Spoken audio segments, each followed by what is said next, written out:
तो गैस जब साल 2000 की शुरुआत ही थी तो उस वक्त टाइटन कंपनी के दो डिवीजन थे।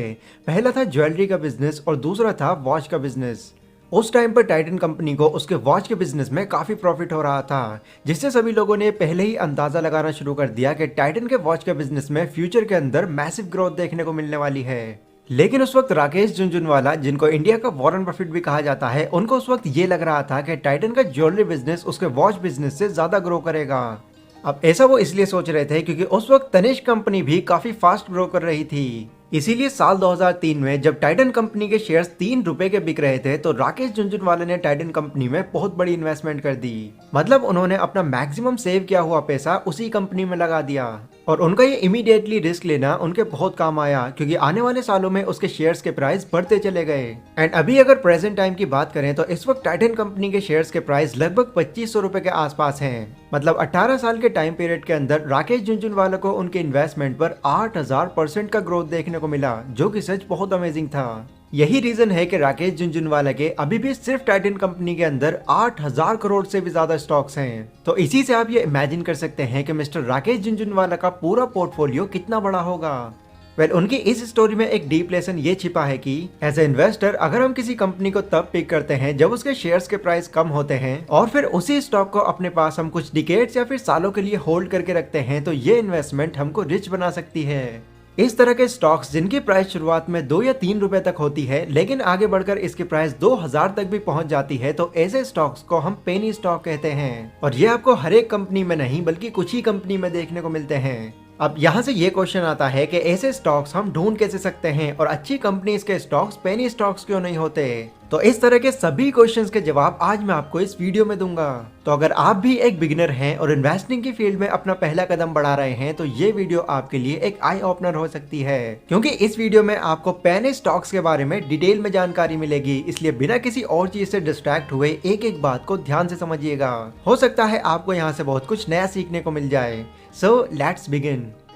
देखो, पेनी स्टॉक्स के बारे में डिटेल में जानने से पहले पेनी स्टॉक्स के कॉन्सेप्ट को समझना बहुत इंपॉर्टेंट है। तो जिस तरह इंडिया में रुपीस के फ्रैक्शन अमाउंट को पैसे कहते हैं, वैसे ही यूएस में डॉलर के फ्रैक्शन अमाउंट को पेनी कहते हैं। और इस तरह की कंपनीज जिनकी शेयर प्राइस यूएस के अंदर $5 और इंडिया के अंदर 30 रुपए से कम होती है, तो ऐसी कंपनीज के स्टॉक्स को पेनी स्टॉक्स कहते हैं। रामासाइंस इंडस्ट्रीज के स्टॉक्स पेनी स्टॉक्स का एक बहुत अच्छा एग्जाम्पल है, क्योंकि इस कंपनी के शेयर प्राइस अभी 3 रुपए 93 पैसे हैं। अब ऐसे में अगर कोई इन्वेस्टर इस कंपनी में 10,000 रुपए इन्वेस्ट करता है तो उसको इसके बदले में 2512 शेयर्स मिल जाएंगे। लेकिन इस चीज की क्या गारंटी है कि ये कंपनी आने वाले फ्यूचर में अच्छा परफॉर्म करेगी या फिर इसके शेयर्स प्राइस बढ़ जाएंगे, क्योंकि 10 या 20 साल एक बहुत लंबा टाइम होता है।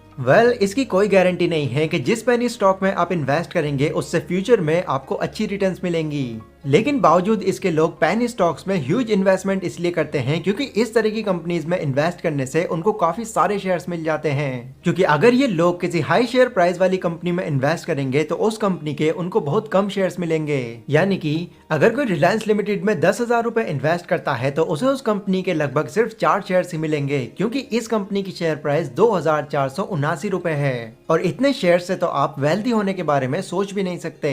इसीलिए लोग क्विक रिच बनने के लिए पेनी स्टॉक्स में इन्वेस्ट करना ज्यादा पसंद करते हैं, क्योंकि वो ये सोचते हैं अगर 3-4 रुपए में वो पेनी स्टॉक्स खरीद लेते हैं और आने वाले टाइम में उनके शेयर्स के प्राइस अगर 10 या 12 रुपए भी हो जाते हैं तो वो कम टाइम में ज्यादा प्रॉफिट कमा लेंगे। बट मैं आपको ये रियलिटी बता दूं कि इस तरह की स्ट्रैटेजी बिल्कुल बेकार है और ऐसे लोगों को स्टॉक मार्केट की बिल्कुल आधी अधूरी नॉलेज होती है, जिसकी वजह से वो अपने पैसे स्टॉक मार्केट में गंवा बैठते हैं। और इस तरह की आधी अधूरी नॉलेज रखने वाले लोगों को तो ये भी लगता है कि जिन कंपनीज के स्टॉक्स बड़े होते हैं वो कंपनी भी बड़ी होती है और जिनके शेयर्स के प्राइस कम होते हैं वो छोटी कंपनीज होती हैं, जबकि रियल में ऐसा कुछ नहीं होता। चलिए इसको मैं आपको एक एग्जाम्पल के थ्रू समझाता हूँ।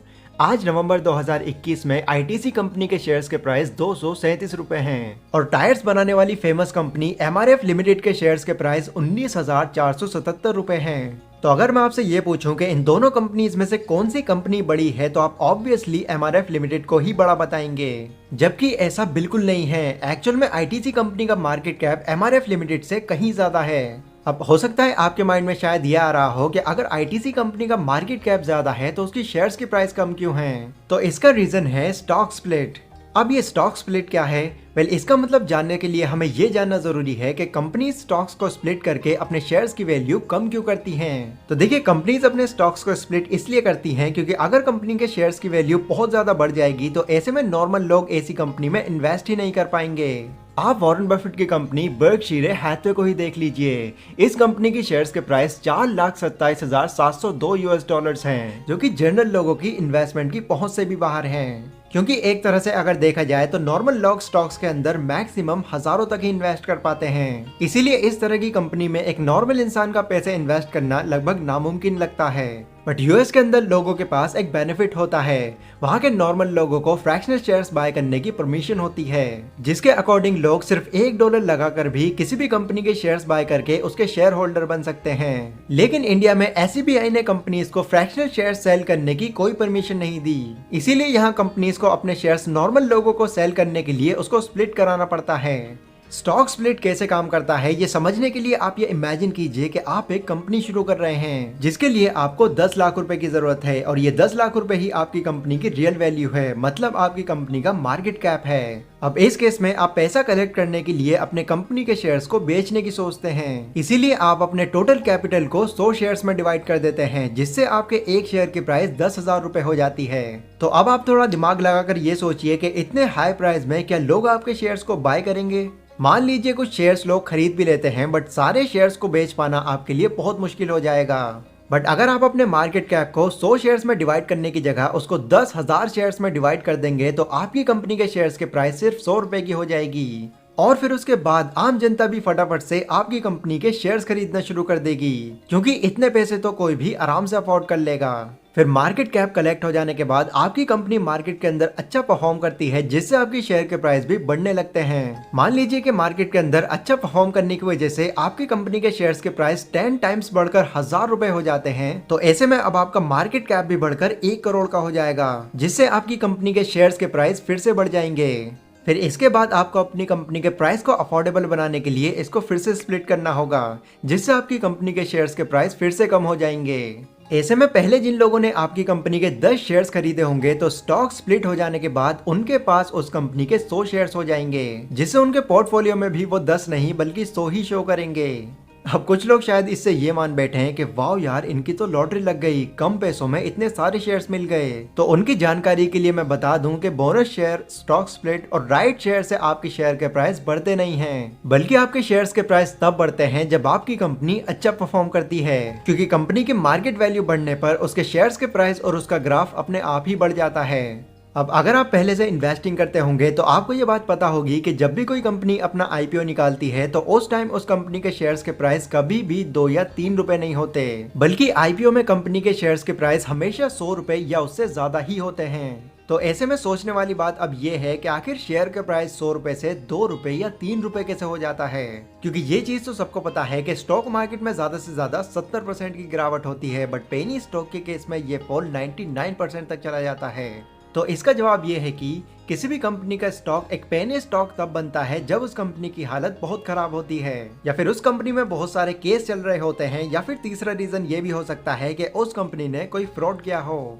क्योंकि एक अच्छी कंपनी पेनी स्टॉक्स रिलीज कर रही है, ये बात आपने रेयरली ही सुनी होगी। तो अगर आप पेनी स्टॉक्स में इन्वेस्टमेंट कर रहे हैं तो ऐसे में स्टॉक्स में पैसे लगाने से पहले केयरफुली कंपनी का पूरा बैकग्राउंड अच्छे से चेक कर लें, और इसी के साथ चेक करें कंपनी के फंडामेंटल्स और मैनेजमेंट को भी।